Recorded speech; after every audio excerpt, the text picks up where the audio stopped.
Of course, this is a show that talks about price of Bitcoin and where tech stocks are going, but actually, that's the wrong show. Welcome to the Green Room. We're here with DisrupTV, and we've got some wonderful guests today. We're going to go in reverse order and introduce our guests and ask them where they're calling in from, and of course, what they're talking about real quickly. So, Mike, where are you calling in from, and what are we talking about today? Hey, Ray, thanks for having me. I'm calling in from Naperville, Illinois, and going to be sharing a little bit about our experience with how blockchain is showing up in big established organizations that used to be skeptical, and now they're starting to catch wind of what it can help them with. This can be an interesting theme throughout. Very cool. Adam, where are you calling in from? What are we talking about today? Hey, I'm calling in from Somerset, New Jersey, about an hour outside New York City. And we're going to be talking about Arculus and how it can help secure in the industry digital assets and digital identities and how you should be the root of trust. Interesting theme here. Daniela, what are we talking about today? Where are you calling in from? Hey, Ray, Vala, nice to see you both. I am calling in from Pacifica, California, just south of San Francisco, where we got the ability to walk to the beach and take a quick ride to San Francisco, Silicon Valley. So it's great to be out here. Today, I'm going to talk a bit about, what we've done over the last 6 years here at the Hyperledger Foundation to help with those skeptics that Mike is talking about in really understanding why blockchain and how blockchain for enterprise use cases. So very excited about being here. Very, very cool. Well, Elle, take it over from here, and thanks a lot. We'll see you guys on the show. So, all right, 3, 2, 1.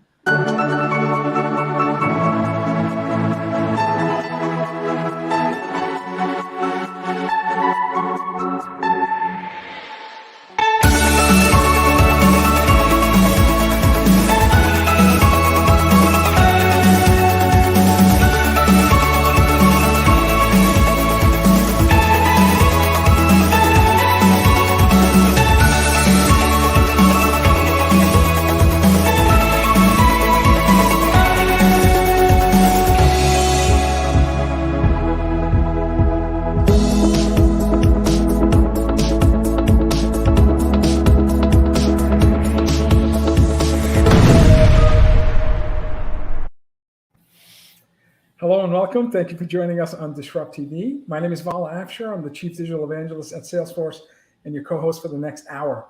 We welcome you to follow us on Twitter at DisrupTV Show. Send Ray, myself, our distinguished guests, your questions live at DisrupTV. It's my pleasure to introduce my co-host, Ray Wang. He's the CEO and founder of Constellation Research. He's the best-selling author of Everybody Wants to Rule the World, Surviving and Thriving in the World of Digital Giants. Ray's a regular television business and technology news contributor on Fox Business, Yahoo Finance, CNBC, and Wall Street Journal. He's a global sought-after keynote speaker, and in my humble opinion, one of the top futurists to follow on Twitter at RWANG0. Welcome, Ray Wang, to DisrupTV. Hey, thanks a lot. I'm here with Vala Afshar, the Chief Digital Evangelist for Salesforce. He's also the author of The Pursuit of Social Business Excellence. I normally carry that with me, but I don't have it with me today. Executives around the world pay attention to every one of his inspirational, insightful tweets. When he's not hosting, keynoting, or leading events at Salesforce, you can find him at business outlets like Bloomberg and, of course, writing his insightful and, of course, inspirational thoughts on ZDNet. So, but who do we have today? It seems like we've got an interesting theme going on here. We have an incredible theme and an incredible first guest. Daniela Barbosa serves as General Manager of Blockchain, Healthcare, and Identity at the Linux Foundation, and is also Executive Director of Hyperledger Foundation with overall strategic operational responsibilities for staff, programs, expansion, and execution of Hyperledger's mission. Daniela has more than 20 years of enterprise technology experience. She started at 5, including serving for 4 years at Hyperledger Foundation's Vice President of Worldwide Alliances, and responsible for the member community, as well as broader industry and business community outreach and overall network growth. Daniela became involved in the early Web 2 community, helping advance the concept of digital identity and data portability as the pathway for people to reuse their data across interoperable applications. You can follow Daniela on Twitter at Daniela Barbosa, Barbosa. Welcome, Daniela, to DisrupTV. Thank you. It's so nice to be here with you, Ray and Vala. And, honestly, I think we first met back in the heyday of Web 2.0. So pretty interesting that we're back online in Web 3.0 and talking about what's happening in the ecosystem. So it's fantastic. I watched DisrupTV and read Ray's book, of course, and it's fantastic to be here. Thank you. There's never been a more exciting time to be here. And, one of the things that's going on is the shifts, right? And you're right, the Web 3.0 underpinnings, the world's heading into decentralization. We're moving to something we call the great refactoring. But speaking about great refactorings, congratulations are in order here. There's been some changes to the name of the foundation, to what's been going on, your new role. Let's start there. Tell us a little bit about what's happening and what's going on. Sure. As many of you know, Hyperledger for the last 6 years has really been building what I like to say, building the market that we're going to be talking about today with all our guests, right? Getting the enterprises understanding what blockchain technology is and why it is. I personally been here for about 4.5 years. Prior to me, Brian Bellendorf has led the Hyperledger community here at the Linux Foundation. And for the last 4.5 years, I was by his side, helping lead our member community and our open source community worldwide. What we've seen really is the growth of our community, not only in the number of developers and end users that are using these technologies, but really the expansion of how these technologies are now being used for corporate enterprises, government use cases, and more. And when the market was young in 2016, when Hyperledger first launched, we spent and we continue to spend a lot of time educating the market on what these technologies mean, and more importantly, why open source and open governance really matters as part of this new infrastructure and these new platforms that we're building out. So we spent a lot of our early days talking about different industries, healthcare, banking, public sector, and now we're really seeing a lot of the implementations of these technologies. Some of it is not so sexy, and it's stuff like back office invoicing or commission management or, supply chain and trade finance. It's not, some NFT with some hip hop, theme around it. But the reality is that these technologies are being used.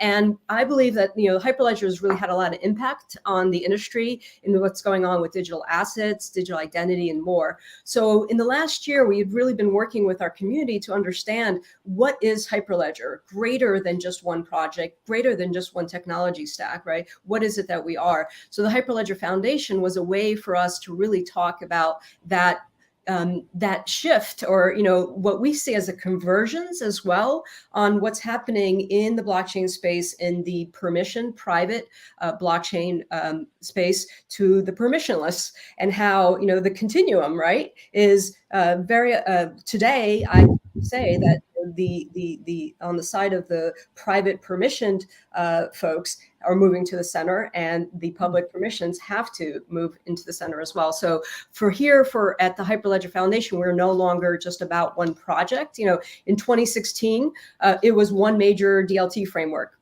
the Fabric project, right? And that quickly gained market adoption. It was followed by Sawtooth, right, which had this unique pluggable consensus mechanism, which is called proof of elapsed time. All this talk about proof of work versus proof of stake.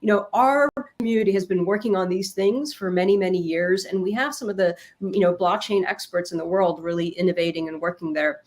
So, 2016, 2017, we saw all these developer communities, enterprise come together, start working on these projects, really designing, and both of you know from the Web 2.0 space, internet identity was really an important aspect of it, right? Privacy by design. So our community here at Hyperledger has really been working on that. We have projects that are focused on identity with the Hyperledger Indie project that's a DLT framework that later in last year, we just announced Aries project that went into 1.0, and that's a shared reusable toolkit focused on transmitting and storing verifiable digital credentials. Why is that important? Because you know what? In today's world, we have this concept of wallops. So our community has really been building these technologies with a focus on privacy by design. And I can really go on and on and on. And I'd like to dig into some more of those examples as we go through this to give you that. But the foundation is bigger than one project. It's bigger than one community. And it's really the core place where I believe we have educated the market around using blockchain technologies for the future infrastructure that we're building out today. Amazing progress, and absolutely you've been in the forefront. For our audience watching, Hyperledger Foundation is an open source community focused on developing suites of stable frameworks, tools, and libraries for enterprise grade blockchain deployments. So it's global collaboration hosted by the Linux Foundation, and it includes leaders in multiple sectors: finance, banking, Internet of Things, supply chain, manufacturing, and technology. So an incredible group of business leaders and technologists trying to really create this incredible, scalable, reusable framework. It's been about 7 years, I believe, in terms of the blockchain era. And you mentioned, some examples. Are there particular sectors that are champions leading this, transformation and adoption of blockchain technologies? Can you give us some specific examples that we could share with our audience? Sure. We continue to see, because a big play is efficiency, right? And efficiency and automation, right? And it's one of the things that, is most exciting is when people start talking about efficiency and automation. I remember my first presentation when I first joined the Hyperledger in 2017 was about a farmer in the Sacramento Valley here in California. Talking about how that farmer could, go into a relationship with the insurance provider or insurance consortium, and because due to drought, they could essentially use smart contracts to get paid out more efficiently, and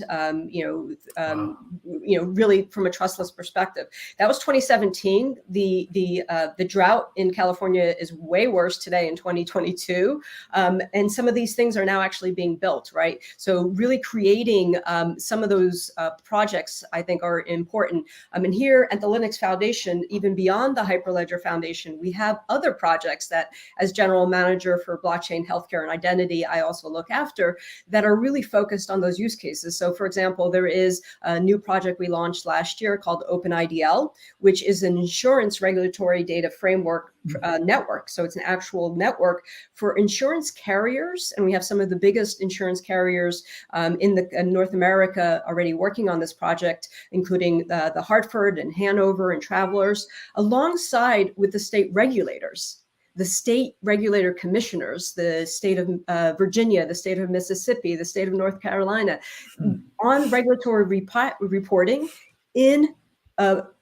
permissioned but public blockchain as well. So we're starting to see that. So insurance, healthcare, supply chain, trade finance. I mean, the work that some of the trade finance supply chain networks out there have been working on with WeTrade and TradeLens. So WeTrade is based out of Europe, has about 18 different banks that are participating in that. The goal, the goal is really to get the payment, right, to those supply chain and to those manufacturers and to those, from a farming or agricultural perspective, much faster. So we're starting to see a lot of those use cases, not only in production, but in years of production. In 2018, Circular, it's one of my favorite use cases. Circular, it's a company based out of the UK that does sustainability supply chain for complex supply chains, like minerals, for example, tantalum that all our phones and devices have, right? Not only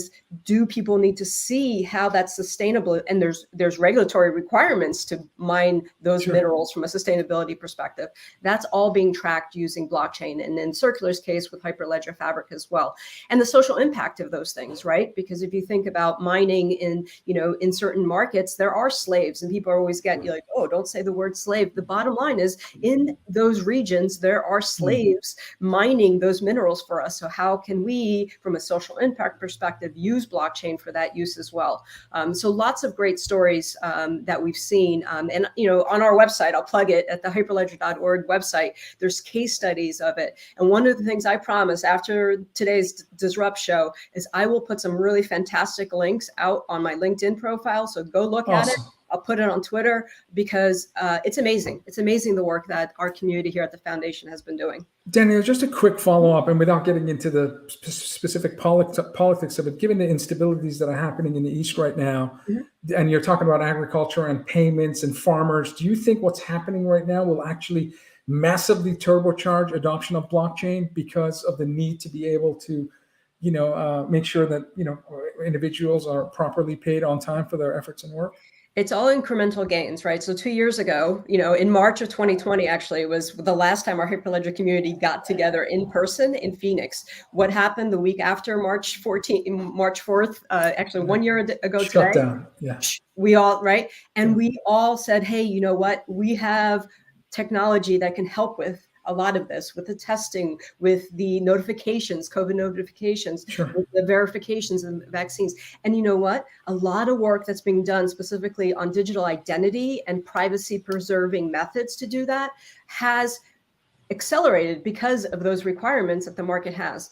So Vala, absolutely. I think as these things change, as the use cases of what the technology is good for are noticed and seen, we will see acceleration. But we're still pretty early. I mean, Sure. let's be realistic, is that, where this is a 20-year plus technology adoption market. And our goal, and we've always said that, is at one point we will stop talking about blockchain and actually say, hey, this is just core technology and infrastructure. And these are the protocols that run the future of the network. So yes, and I'm here for it, Vala. Absolutely. Makes a lot of sense, right? And you're right. We're in the 7th year of blockchain. I remember having those conversations 7 years ago. I remember being out in Davos and other places where these conversations were taking place. And you're thinking like, God, where is this? We'd all be adopting it by now. And these are 20-year runs. Now add the context and the construct of NFTs, Web 3.0, the metaverse economy, DAOs, right? It's getting even more interesting. Talk a little bit about that and talk about how this is shaping, the future goals of where the Hyperledger Foundation is headed. Yeah, and I'll hit kind of the three biggies, or there's more than three, because this is, once again, it's work that the Hyperledger Foundation and our community, right? I mean, the foundation, we're a handful of staff members. We're really about our community and the developers and the market leaders who are building using this technology and talking about it across many sectors. So things that we've seen change from the 2016, and blockchain's been around for way more than 7 years, right? If we're just thinking in the constructs of the Hyperledger Foundation, before that, people were working on this technology in the enterprises and in government agencies way before, and many of us were there as well, right? From across digital identity or are you Satoshi? What was that? Real quick, are you Satoshi? No, I'm not. I know her. Very nice. Very nice. So, one of the things that we've also seen, right, is in the beginning for us, 7 years ago, there was one distributed ledger, right? There was a DLT framework. Today, when you look at the Hyperledger Foundation and all the projects, we're going to 16 different projects right now, and over 50 labs that we have in our innovation lab area, is that there's new technologies that are helping enable, whether you want to call it Web3 or something else. So things like identity that I've talked a bit about, right? Self-sovereign identity and those core privacy preserving principles that here at the Hyperledger Foundation and also across the Linux Foundation. For example, we have a project called the Trust Over IP, which is another organization that's really, got together to talk about the standards and the requirements for us building digital identity on the internet, because we know that it was broken and it continues to be broken in many ways. So identity becomes very important. Interoperability, right? So interoperability means many things to many people, but ultimately, interoperability 10 years ago, people didn't really care about it.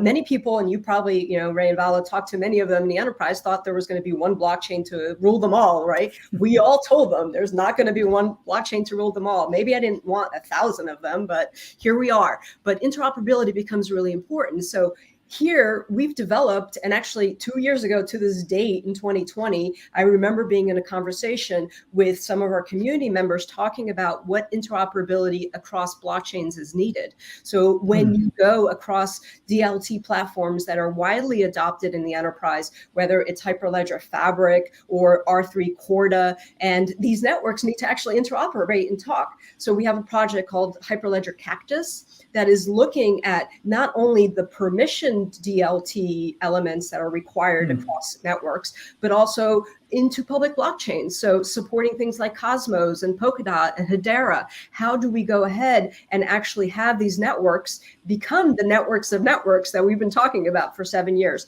It has to be with core enterprise technology that is built in the open and is also governed openly, right? That anyone can come in and participate and contribute. And we see those contributions coming from everywhere. And then go ahead. You guys have done a great job of bringing competitors, people who would normally not be in the space, all together, and we really applaud you for that. Right. And last but not least, because I know this is something core to everybody's mining rig in the in their back room, is tokenization, right? I mean, we've been talking about digital assets for a long time. The three of us have been in the room talking, not together.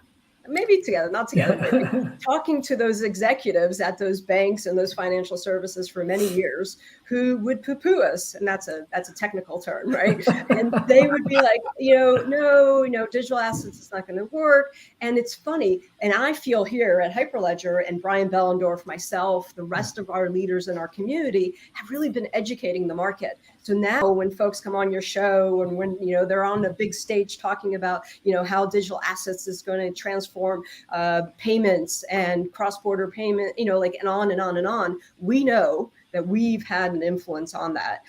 So from a tokenization perspective, many people don't know this. We have projects that are, focused on public blockchains. So for example, Hyperledger Besu came into the Hyperledger Foundation in 2019, and that supports the Ethereum mainnet. It's an Ethereum mainnet client that can be run either as an Ethereum mainnet client or as a private permissioned network. That community continues to grow, and there's a lot of interest across, financial services and bankings. Why? Because it allows for optionality. Right. So if you have developers who, want to understand blockchain from an enterprise perspective and, want to obviously be interested in what's going on in the Ethereum ecosystem, Hyperledger has been a place from the start. We had EVM implementations in 2017 and 2018. Nobody was like, and now we have Hyperledger Besu, and we have many other things that are happening. So tokenization and digital assets, we have a couple of webinars coming up that really talk about how tokens, whether it's ERC tokens or other types of token types, are supported within the Hyperledger community. And I welcome everyone to, come and take a look because, we got the experts, we got the tech, and awesome. We have the governance model to do it, Sue. Could you please include the link to the webinars when you post your LinkedIn? And that would be great. It's terrific. Absolutely. I mean, it's so much information that I think all business leaders need to have on a weekly basis. And if you check any of our Hyperledger feeds, we have 10, 20 different presentations worldwide that are talking about these types of technology innovations and what people are working for. And through our meetups, we have meetups of 80,000 individuals worldwide. I mean, one of the things COVID has done very good is from a digital perspective, you guys know this, the show is very popular, is expand the global community in contributing and participating in an ecosystem like Hyperledger, right? You don't ever, you don't longer have to be in a physical place, although I miss missing every we will all get together soon. But Daniela, thank you so much. We're here with Daniela Barbosa, General Manager, Blockchain, Healthcare, and Identity at the Linux Foundation and the Executive Director of the Hyperledger Foundation. Congratulations. You can follow her on Twitter at Daniela Barbosa. And I think that's an underscore. Is that correct? So. All right. Thank you. Thank you, Daniela. All right. Take care. Bye-bye. Wow. Wealth of information, thriving community, works with the biggest businesses around the world. Our next guest, Dr. Adam Lowe, Chief Innovation Officer at Arculus. From the government labs in the Defense Department to blockchain technology market, Adam has been on the cutting edge of innovation. Adam created Arculus, named for the Roman god of safes and strong boxes, a revolutionary crypto security and cold storage wallet solution that provides consumers with digital strong box protected by not 2, but 3-factor authentication. As a sought-after expert in technology, Adam has been published in a variety of peer-reviewed journals, authored technical book chapters, and is listed as an inventor, listen to this, on over 200 patents and patent pending. I have like a handful. Dr. Lowe has 200. You can follow his company, Arculus, on Twitter at This Is Arculus, Arculus. Welcome, Adam, to DisrupTV. Great. Thank you very much for having me. Excited to be here. Thank you, sir. Hey, thanks a lot for having on the show, and of course having one of these. You know, you can't beat one of these. I won't tell you what's on here, but lots of fun digital assets. So, but let's go back to the beginning. I mean, why was Arculus created? What's the need for having these cold wallets that I'm carrying with me? Yeah, absolutely. So, Arculus is parented by our company, CompoSecure. So we've been in payments, and Daniela gave a great segue for the last 20 years. So similarly, we've seen the need for security. We've seen the need to enable payments, enable remittance. So, really when we created this product, we saw a dire need for people to securely yet easily handle their digital assets and digital identity. So when we created Arculus, we wanted to create a platform that, one, used a secure element, kind of similar to banking, to create that root of trust. So all of your keys and all of your digital identity rely on that root of trust. So there we created this easy to use platform that uses 3FA, something you have, your Arculus card, something you know, your PIN, something you are, your biometric, to seamlessly and easily manage your digital assets. So we started with crypto, and we have the Arculus card that you showed to help consumers secure their crypto, but we also help businesses secure digital identity as well. So whether you're starting your journey and doing eKYC, or you're managing keys for login through, say, FIDO, at the end of the day, Arculus is a digital asset and digital identity security platform. Thank you for educating us on the three-factor authentication. And you said it's something you are, example like biometric security, something a 6-digit PIN, and something you have, the Arculus card. Can you just educate our audience in terms of what is the security issue? What should they be worried about if they don't have a cold wallet like your solution? Sure, absolutely. So most people start their crypto journey, consumers, in a hot wallet. So they're on an exchange, you buy your first $5 of Bitcoin or whatever, and that's fine. That's a great place to start your journey. But then you quickly figure out that you don't own your keys and you don't really custody your crypto, right? And we like to say your keys, your crypto. In 2021 alone, there was roughly $10 billion in hacks. So that's 10 billion with a B. It all started by going to your telecom provider store. No, I'm just kidding. Yeah. So actually, it did for a lot of people. Yeah. So, SMS-based MFA has been bypassed on many issues. Even if an exchange isn't hacked, many people's individual accounts are hacked. Mm-hmm. An SMS. There was a phishing attack last weekend, if I'm not mistaken. I don't want to name the vendor. Yeah, but exactly. Large number of NFTs that were lost as a result. Yeah. Exactly. So you're only as good as your recovery mechanism. So here we really try to coach people that your keys, your crypto. So here with a hardware wallet like Arculus, you maintain custody of your private keys, which means you really maintain custody of your digital assets, and you can control their destiny, right? For the audience out there that's a little less familiar, until you sign that transaction with your private key effectively, your crypto's not going anywhere. So with a hardware wallet like Arculus, it's offline, it's passive, there's no data coming in and out, so there's really no way to hack it. Wow. Huge difference. Yeah. And when we're talking about this, right? I mean, there's massive adoption of cryptocurrency. We're talking about that. We're seeing that live in action, given what's going on out in Ukraine and Russia at the moment. What is this future for digital asset protection and identity authentication? I mean, why is that important? What are people worried about? I mean, should these be centralized and regulated by a bank, or will it remain decentralized and individually controlled? Yeah, I personally think that, the on-ramps and off-ramps, where you're coming from cash into crypto or other digital assets is going to be more and more regulated. But I think the independent chains, market forces will sort those out. And I do believe they will, for the most part, remain decentralized and independent. There's just strong mass consumer demand for that. And, people really do like this modern movement to really recontrol your destiny, recontrol being independent. And, having that increased privacy, right, where it's not this centralized identity management where everything's tracked and monitored, being able to make your own decisions and act in a peer-to-peer manner. I think that's really liberating for a lot of people when it comes to their finances. So I do believe that a lot of the crypto will remain independent as long as it's on chain. We're happy to support and secure to whatever standard there is. And we think that's really important. And we think it's really empowering, whether it's Ukraine or other countries around the world.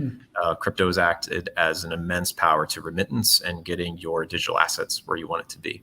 And beyond crypto, people are tokenizing housing deeds, NFTs, anything you can legitimately enforce a digital smart contract to, you can tokenize. And it's really just been absolutely revolutionary.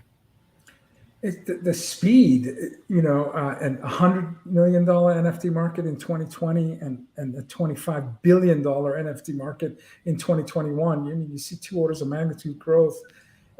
What are there certain assets that you're monitoring in terms of greater adoption, and what's your sense in terms of just the future of digital assets? You just mentioned it seems like if the data is important and permanent, your license, your diploma, your maybe healthcare data. I mean, where do you see this future of digitization of assets and data and collectibles and so on and so forth?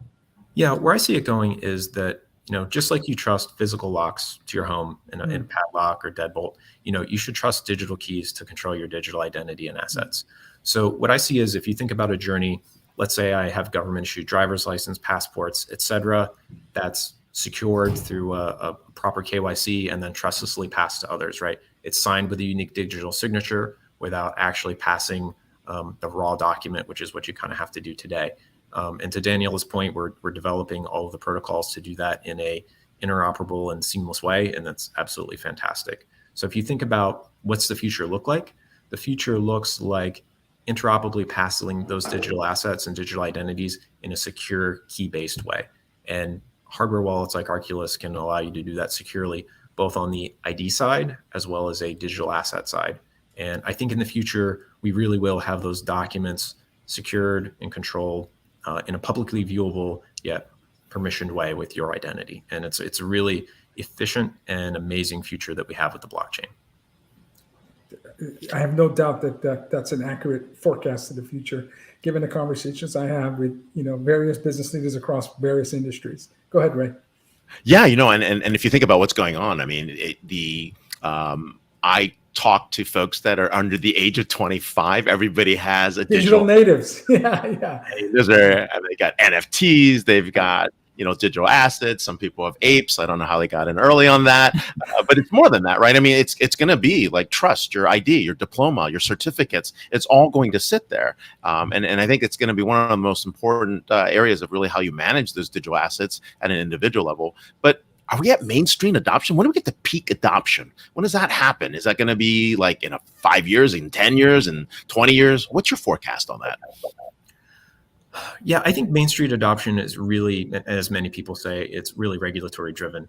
I think if the United States makes it easy to use individual currencies and even stable coins, I think that's a great, fantastic on-ramp for a lot of people. They see 8% yield, 6% yield on a stable coin and think, oh, that's a lot better than 0.1% at, your bank of choice. Pretty much, yes.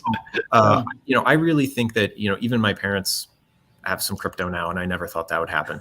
That's awesome. Probably in part to me, but Did you give that to them as a gift? Come on. Yeah, maybe. But I do think that you're going to see more and more mainline adoption. We work with, because of our history, some major financial firms as well as some major retailers, and it's coming. It's coming sooner than people think. But the corollary to that is, it's not like the old ways go away, right? They complement each other. They still coexist, and traditional payment rails will have a very long tail. Crypto's taking off, but I think will come sooner than other people expect. And there will be a very nice overlap. Too many conversations we have act like they're competitive. They're not. They're complementary. Crypto's all about empowerment, freedom, and choice. And we should give consumers all the choices and let market forces settle them. We had Michael Saylor on our show a few months ago, CEO of MicroStrategy. And I think at the time, it was maybe less than 100 companies that had Bitcoin on their balance sheet out of the thousands of publicly traded companies. And obviously, he had a very strong argument in terms of why his company is so bullish on Bitcoin, given the 10 plus year history of appreciation. Your thoughts in terms of what are you hearing in terms of companies thinking about, again, putting crypto on their balance sheet? Yeah, I think, again, it goes to regulatory. I think more companies, if you ask them privately, would say they would be very interested in putting Bitcoin or other digital assets on their balance sheet if it was okay.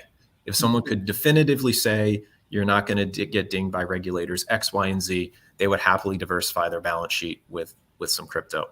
I think that you will see more and more maybe getting into some one-for-one fiat-backed stablecoins because of the yield issue, and they can point their auditors to, look, it's over-collateralized with dollars. How can you possibly yell at me? So I think that that's where you're going to see some more and more on the balance sheet. I actually had dinner with a crypto whale last night, and we were exactly talking about that, which is where the regulatory environment was. And his conclusion was that other than Bitcoin, there's no CEO, there's no owner, there's nothing out there. He really believed that, the other coins are probably going to get a lot of regulatory overhang, depending what Gensler decides, given the fact that everything is kind of, is it a security? Is it a bank? The laws are so, probably tens of hundreds of laws are being broken every day. It's just not being enforced. And that's actually a pretty interesting scenario if that truly is the case, what's going on. And it might impact mainstream adoption. But let's ask the question about regulation, right? For you, it's great. There's all sitting on the wallet. Everything's protected. How much regulation do you think is going to come back into the market? And is that going to help adoption, or is that going to drive down adoption? I think it's going to drive consolidation. And to your point, Bitcoin is kind of accepted by almost every party. And even Ethereum, you could maybe put in that category. There's certainly forks and assets thereof have issues. I think that regulatory is going to drive a lot of consolidation. I think some of the older altcoins are going to quietly go away.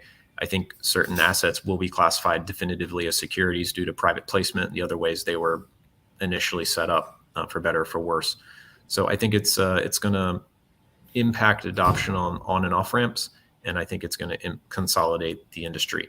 I do think that blockchain in general, whether it be Walmart or some other massive conglomerate, is going to continue to be adopted. And we do see some interesting internal implementations at places like that where they use it for either supply chain or something, but also are looking at it from a payments perspective. And a lot of things that's very interesting, they're keeping in internal development. So there are more private blockchains at a lot of those places than I would initially have guessed. Yeah, I wish part of my salary could be in Bitcoin. I wish companies could give me the option, sign up like 10, 15, 50% paid in, like the athletes that you see in the NFL. He was saying that when Bitcoin was at 30, so he's been consistent the whole time. Yeah, no, again, I wouldn't mind diversifying my 401k in a way that would allow me to participate some more. Adam, let's assume you're trying to convince my parents, both in their 80s. In fact, today is my dad's birthday. He's 82. Happy birthday. Thank you. Thank you. To get into crypto, or my daughter, who's 19 at Bentley University, member of the blockchain club. So she's probably already a bit convinced to play. Where do you go to learn about, market trends, exciting companies like yourself, Oculus? Like, what events should you put on your radar? Can you give advice like how you stay teachable? And it's not fair. You're a doctor and you've got 200 patents. But how did the average person on-ramp into this space and learn more about your company and the innovation roadmap that you're trying to bring to market in the next few years? Thank you. I think it's an interesting almost problem case because there's not, the place to go. There's no single book you can buy on this and learn all the things. I think places like CoinDesk are fantastic to start. I think if you start entering search terms into your favorite social media platform of choice, it'll start feeding you content. The challenge there is you have to make sure it's correct. And a lot of people think they know a lot of things that may be 80% true. So I would say incrementally learn, start small. And then a lot of places have great knowledge bases, whether it be the Arculus website. Some other wallets have great knowledge bases as well, and academies that you can go learn and incrementally teach yourself. The most important thing is learn what you can do to protect yourself and control your assets. And the very start or bottom line there is always control and know your private keys. And you ultimately have to just have, you have to mint an NFT or, get that $5 Bitcoin and get started. Like you said, there's not a lot of literature that can speak to, especially the speed at which we're looking at things like, metaverse and NFT and tokenization of the internet. You really have to, unless you're in like Discord or Twitter Spaces or, connected to folks like yourself, it's hard to keep up. That's just so happening. Yeah. So how I convinced my dad, you're asking how do you convince an older person about crypto, is I said two things. Well, one, Dad, how much do you think the total dollars printed increased last year? Oh my And he God. had no idea. And I said, well, imagine you could have a currency that could never inflate. There's a set amount of it and it never inflates. He said, oh yeah, I see that. And the currency can't devalue. I said, that's awesome. Now imagine you could instantly send that currency anywhere in the world to anyone you want without anyone getting in your way. Yeah, I see the utility in that. And that's really it. Inflation and utility. And I had my 75-year-old dad sold. Dr. Lowe, you need to do a 30-second commercial. What you just said in 30 seconds should be, I mean, please put that on Twitter and I'll retweet it to my 600,000 followers all day, all night. That was perfect. That was such When you have to do a Super Bowl ad, I mean, you only have really. Like, with some famous Hollywood person, you get. why isn't common sense so common? Like, wow, that was terrific. Wow, that was spot on. Go ahead, sorry, Ray. No. Hey, let's jump in. Hey, what events are you going to? Just to give folks the idea of what's coming up, what's hot. Where are you going to be at? I mean, are you going to be at Consensus, for example? Sure. Things like Before Consensus, we're going to be at the Bitcoin conference in Miami. So I think Mayor a lot of us are gonna be Suarez there. and team. Yeah. So we're also happy to announce that every participant will get an Arculus card as part of their welcome package. So the Bitcoin conference was excited enough about Arculus to partner with us, and everybody will get their Arculus card. What? I thought this was special. Hold on. Yeah. I don't have mine, so I'm going. I got to go to that conference. This is You great. you can get the special whale pass if you show up with your whale assets of. He's a whale. Yeah, I'm not the whale. I'm not dinner with a whale. I'm not the whale. But hey, thank you so much for being on the show. I remember having a great breakfast with you. We're here with Dr. Adam Lowe, Chief Innovation Officer at Arculus. Thank you for coming. You can follow company Twitter at @ThisIsArculus, and more importantly, hope to see you around at the Bitcoin conference and of course Consensus. So take care. Thank you, Adam. Thank you. Wow, what a pioneer! And those security issues that you mentioned are real. So if you're investing in this space, at even at 40K for one Bitcoin, I mean, you really got to make sure you can protect your assets. Now, we're greatly honored to have Michael Bechtel, Chief Futurist at Deloitte. As Chief Futurist with Deloitte, Mike helps clients develop strategies to thrive in the face of discontinuity and disruption, which is exactly now. Mike's team researches the novel and exponential technologies most likely to impact the future of business and builds relationships with startups, incumbents, and academic institutions creating them. Prior to joining Deloitte, Mike led Ringleader Ventures as an early-stage venture capital firm he co-founded in 2013. Before Ringleader, Mike served as CTO of Start Early, a national nonprofit focused on early childhood education for at-risk youth. Mike currently serves as Professor of Corporate Innovation at University of Notre Dame. You can follow Mike on Twitter at Mike Bechtel, Bechtel. Welcome, Mike, to DisrupTV. Thanks a lot for having me, Vala, and thanks, Ray. It's been as fun listening to the two prior guests as it will be to talk with both of you. What a great 1-2 punch. Thank you, sir. Hey, there's a theme going on in this show. We have a great producer, so we've been reading the Deloitte Tech Trends 2022, and of course, you've put out a blockchain study in 2021. So we've been talking about adoption and really the speed of adoption, and things are happening. I mean, from financial applications and other areas. How is it being applied? What are use cases you never thought would happen? And of course, what are the use cases that are gaining traction? Ray, it's interesting in the enterprise space because, pick your cliche, but it can be hard to turn aircraft carriers, right? Established organizations are in the business of, looking at exciting new sources of growth, but they don't want to mess up their existing cash cows, right? And so there's this dichotomy because all the energy we've heard for the last 40 minutes around how real and how visceral and how the future is now with blockchain is sort of offset by a certain amount of skepticism, right? You've still got leading decision makers who, think back to 7 years ago, right? Dark actors on the dark web buying dark substances. And that doesn't always feel enterprise grade, right?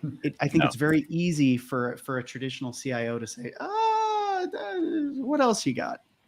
Well, you kind of marry that up with the last as you said, right? 20 million, or what was it? 100 million in NFTs in 2020, 25 billion in 2021. There's a lot of excitement. There's a lot of froth right now. And so for a CIO to match those two up, what we've kind of seen is Deloitte, A, that given that we're enterprise facing, B, we're global, right? And C, we're cross-sector, is that we're certainly not with the party poopers, and we're probably one step to the left of the party goers with respect to the use cases and the excitement as it relates to blockchain in the enterprise. To answer your question, here's where we're seeing. Here's where we're seeing some of the examples popping up that we might not have expected. I'm in a discussion with the chief technologist at Chow Tai Fook, which is a jewelry company out of Hong Kong. And, you know, it's silly o'clock at night for me. It's silly o'clock in the morning for him. And we sit down to start talking about, we'd heard they were using blockchain. And the first thing he told me, which I thought was really instructive, he said, listen, the reason this is an interesting blockchain enterprise use case isn't because it's blockchain, right? Let's hold the hammer to the back of the story. Let's talk about the nail, the problem that he had to solve. And the problem that he was out to solve was really interesting. He said, listen, we've got less than fair trade, unethically sourced, pardon the expression, blood diamonds being put into the market on the left side. On the right side, we've got lab-made synthetic diamonds. Now, regardless of your sort of point of view on all this, you can imagine that puts an ethically sourced diamond miner and cutter in a pickle because they're in the middle of a squish. So he said, we needed to figure out a way to show to our customer base that what we had was A, real, meaning mined, and B, ethically sourced. And what occurred to them was the Web 1.0 answer was, well, we'll tell the market. We'll put it on our website that we're the real deal. The Web 2.0 answer would be like, I don't know, you know, what does Yelp say about us? Like, what do others say about us? The Web 3 answer is, what does the chain say? Right? Right? None of us is as trustworthy as all of us. That's what we've come to learn, is that, you know, sort of the Nebuchadnezzar enterprise articulation for blockchain is, if you've got to do business process reengineering across organizational boundaries, smells like blockchain. And so they got in cahoots with the GIA, the Gemological Institute of America. And they said, hey, what if we jointly write to a chain, color, clarity, carat, and cut? Wow. Yeah.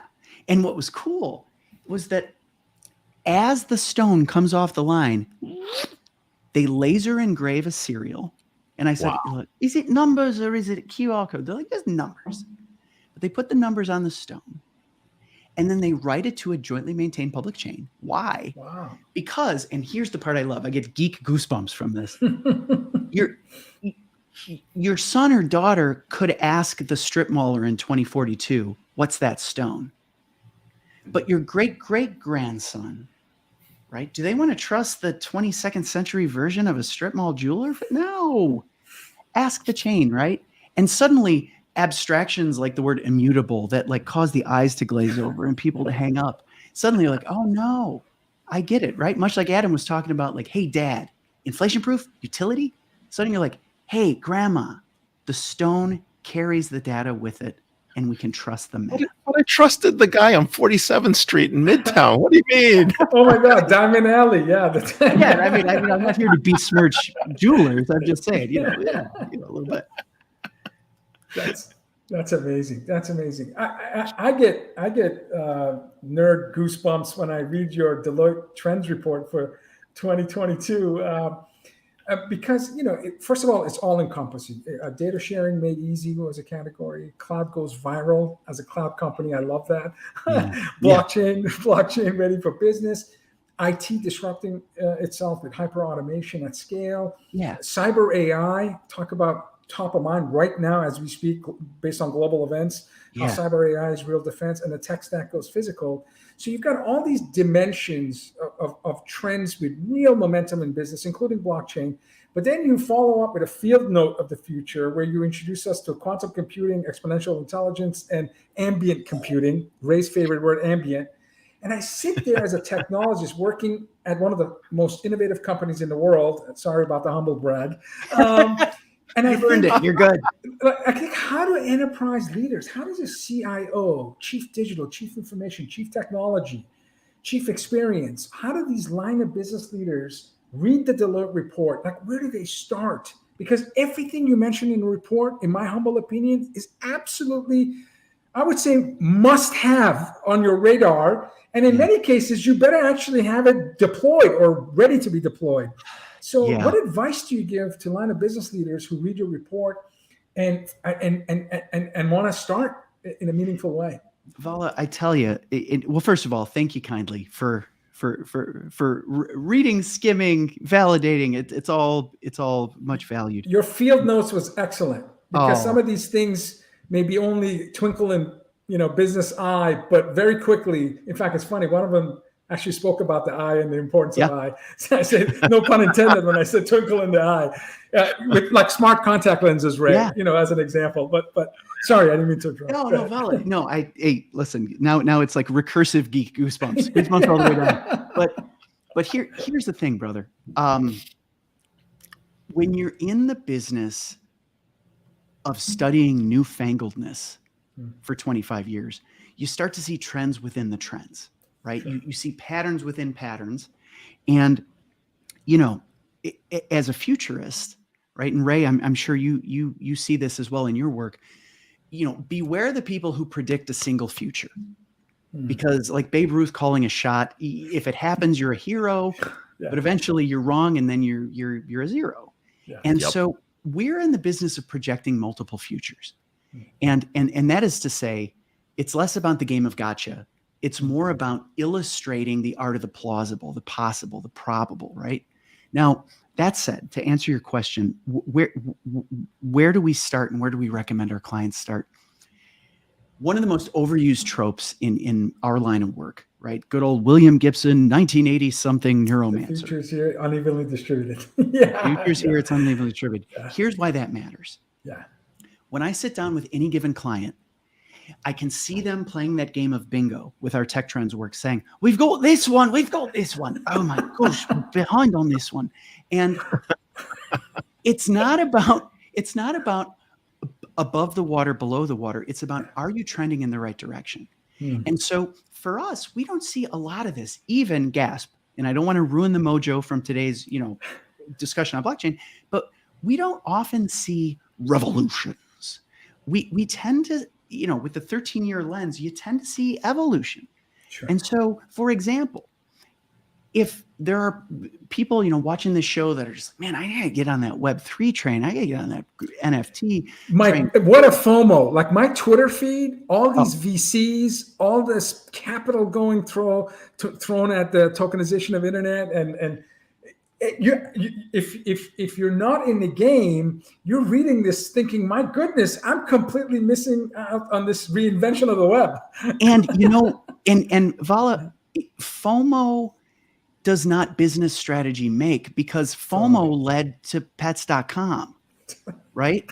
And in web, there's lessons in our past, right? And so when you look at the winning models from Web 1 and Web 2, they knew enough to lead with need. Like Chow Tai Fook, they had an itch in need of scratching, for which, right, Web 1, Web 2, blockchain was the answer. And so to your point, I would say, knowing that a move to distributed and decentralized presumes that you're already up on cloud, get busy completing your cloud migration and your multi-cloud and your hybrid, because that's hygiene. That's, to quote the philosopher Pink Floyd, you can't have your pudding until you eat your meat, right? And so whatever you're doing today is useful table stakes for tomorrow, and don't get busy with worried about FOMO, because you have to nurture the now to enable the next. It's that simple. Same with AI. I've got clients who are worried about AI and cognitive automation, and I say, finish the data warehousing project. Get your data mesh in order, and then move the whole thing into a cloud native data store, and then we can start talking TensorFlow, et cetera, et cetera. Yeah, and then think about building a lake house and PyTorch if you want. But yeah, hey, related to that, since we're all geeking out today, I want the NFT for that sock puppet that we're talking about for the 2000. Yeah, that would be something. So related to that, right? I mean, I do want to go back to your tech trends. I know we're going to talk about something else, but the one I really like was physical assets, right? Coming back to the call there, the look up really what the tech stack goes physical. That's what it was. Yeah. I mean, what did you mean by that? Because we're going digital, and you just say the tech stack is going physical. For sure, Ray. It wasn't meant to be contrarian, right? Because you can imagine we sort of send to print right in time for the world to like lose its mind over the artist currently known as Metaverse, but here's for the May 22nd Davos. You'll be fine. Right. But here's the scoop. Really, it's that back to futurists are secretly historians, right? And it helps to be part geek and part geezer, and I'm turning into both. But one of the things that I've seen in my 20 years serving on the board of my university's IT management program, right, is that with every passing year for most of the last 20, fewer and fewer students would choose to major in technology management. Why?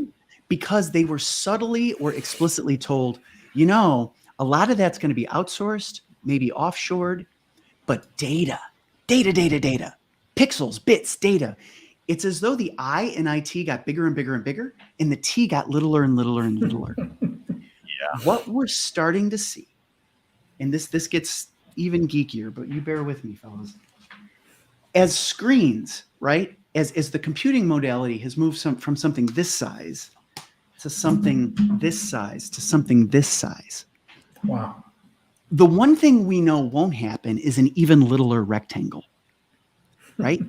And so where's it going? Well, it's going two places. One is metaverse, right? AR, VR, even more immersive, up to, Vala, your point, not just smart glasses, but smart contacts. That stuff will come for sure. But the other part is that user interfaces are getting more physical. The idea of building a user interface with atoms instead of bits and pixels, well, what does that mean? It means physical robotics. It means drones. It means literally, true story, major restaurant chains you've heard of installing French fry making robots. And so what does that mean? It means that organizations who for a generation have waved off blue screen of death because it's not going to hurt anybody, a blue sky of falling things will. Yeah. And so a focus on technology talent, recognizing that a world of atoms needs a little more governance and a little more looking after than a world of pixels and pure bits. Yeah, absolutely. Last time I was at CES, I had delicious pizza made by a robot, which was interesting. And you talk about being a historian. You recall Ray asking Daniela about tipping point and when we get there. When I think about the internet, TCP/IP, we had Vince Cerf on our show. Godfather of the internet. Wow. TCP/IP was an accelerant. HTTP for the web. Will there be a need for governance and standards to see metaverse of metaverse or ecosystems of metaverse where my avatar can jump from one metaverse to another? And because there will be many, where do you see, what will have to take place in order for us to hit a tipping point like we did with the internet and the web for technologies like Web3 and metaverse? Vala, from one evangelist and innovator to another too. And our two prior guests, right? It's easy to feel like the introduction of the word governance can be a bummer. Like, but you don't get goosebumps when you hear that word. Yeah, it's a goosebump. unless Pink Floyd said it. I mean, in which case, what's not to like? But here's the thing. Innovation loves constraints, right? If you tell somebody, remember that scene from The Incredibles when he's like, "What are you waiting for, kid?" He goes, "Something amazing." Like, what do you do with that, right? But if I give you rules and a whiteboard and 3 markers and say, draw me the best pigeon you can, you'll probably get something amazing. So here's where I'm going with this. I think these emerging technologies benefit from 2 things. One is open standards, right? The internet took off like a rocket because there was some open plumbing underneath that allowed for righteous capitalism on top. Okay. 2 is the recognition that a little governance is helpful. It's a constraint that liberates people. We want rules in our games, right? Yeah. Remember the XFL, right? It wasn't maybe what we hoped in part, right? Because of the relaxation of core governance precepts. So I think this stuff matters. A little bit of open on the bottom and a little bit of governance on top. That's where business and innovation You thrives. need to have your own podcast. In 10 minutes, from Pink Floyd to The Incredibles to XFL. I have no idea where this conversation is going to go next, but it's very entertaining. That's you're spot on. I totally agree with standards and governance, and I just can't believe you mixed those three topics in your response. That's pretty awesome. Go ahead, Ray. Sorry. We're here with Deloitte Consulting's Chief Futurist, Mike Bechtel. I am alumni. I will let you know that now. You can follow him on Twitter at Mike Bechtel. Thank you so much for being on the show. You're terrific. See you in real life soon. So thanks for being here. Thank you, Mike. Thanks. Wow. He really needs to have his own podcast. I mean, maybe he has it and I don't know, but what an entertaining futurist. With Kanye, I forgot what that was. I was looking on their website, but yeah. I was waiting for him to bring the Pope into the conversation and maybe, I don't know, the French Revolution. I don't know. He was awesome. Wow. All three guests, Ray. The Hyperledger Foundation, Linux Foundation is an unbelievable community producing incredible content that's available to folks for free. And you really get to understand how enterprise big problems are being tackled with scalable framework, with security and availability and affordability and all of those important criteria baked into the solutions. Cold wallets. I mean, you and I, we know a few whales in this space. Nobody, puts their stuff in the cloud. I mean, when you get to a point where you're a real player, and what Oculus is doing, becomes an absolute necessity. And of course, Mike just really took us on. Definitely read the Deloitte Tech Trends report, but also read, the field notes that Mike authored, which not only talked about the 6 or 7 trends, but he also, again, mentioned quantum, exponential, and ambient in a really compelling, very concise, relevant manner. So like yourself, he's a futurist that, speaks to and collects data that should be on every business leader's desk. Or notepad or desk. I'm making it sound analog. Ray, your closing thoughts on this week's DisrupTV. Yeah, I mean, no, we've been talking about the metaverse economy. This is happening. There are some basic building blocks, and it's been great to actually follow the progress of industry groups like, the Hyperledger Foundation. I mean, this has truly been important in terms of getting things to where we are. And I agree with you. I mean, all these innovations that are happening right now, from these cold wallets to what's going on with blockchain and future technologies. I mean, they're happening now. It's not just our early adopters, and it's happening, with folks in college. Like, they're all building NFTs. People in high school they're building NFTs. I'm like, okay, this is cool, right? But it's starting there, and we're going to see broader adoption, and this larger theme of decentralization is going to continue to be here. It's one of the things that Dion Hinchcliffe on our team has been talking about. But hey, who do we have next week? And we have a special guest that might show up that's not listed here. So yeah, we'll leave that for next week's announcement. Episode 270 next week. We have Edo Siegel, Chief Executive Officer and founder of TouchCast. And we have another great futurist, Brian Fanzo, who's a digital futurist keynote speaker who's actually been minting NFTs per day. His goal is to mint 365 NFTs this year. And so he's going to give us a sense of what's happening there and tools and knowledge bases and communities that folks should look into if they're interested in this space. And a special guest yet to be named. Ray, if it's Friday, it's DisrupTV. Thank you, everyone, for watching, and hope to tune in with you next week. Happy Friday, everyone. Cheers.